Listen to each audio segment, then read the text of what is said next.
صباح الخير بقى ومساء الخير من وقت ما تشوف الفيديو. تعالى اما اقول لك ازاي تعمل كوفي ميكس بما انه داخل المقاطعه ومش عارفين نشربه وناس كتير بتحبه. علبه الكريمر ده هتلاقيها عند العطار او السوبر ماركت الكبير، تمام، او عند بتوع مستلزمات الحلويات. هناخد منها 100 جرام. هناخد 100 جرام من الكريمر زائد 25 جرام من اللبن البودر، وده هتلاقيه عند العطار او بتوع مستلزمات الحلويات متوفر.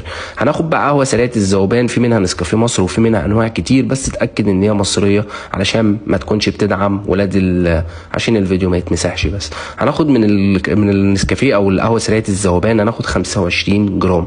هناخد بقى كمان 15 او 17 جرام من البن الساده الفاتح، ممكن يكون برازيلي او ممكن يكون ساده فاتح عادي من اي نوع، مش لازم برازيلي. هناخد نص معلقه من الفانيليا بتاعتنا، وده اختياري صدقني، ممكن ما تعملوش عادي وهيطلع معاك احلى كوفي ميكس، وممكن تعمله كمان في البيت بطريقه سهله جدا جدا جدا.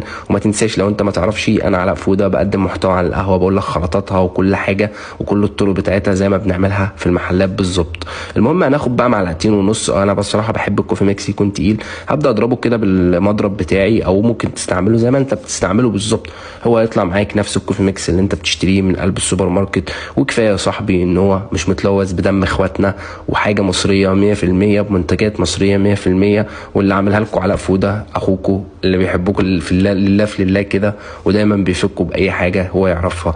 المهم طلع في الاخر جامد جدا بصراحه، يستحق ان انتوا تجربوه. وما تنسوش المتابعه واعملوا منشن لاصحابكم وعرفوهم الطريقه ديت، وما تبخلش على حد بمعلومه.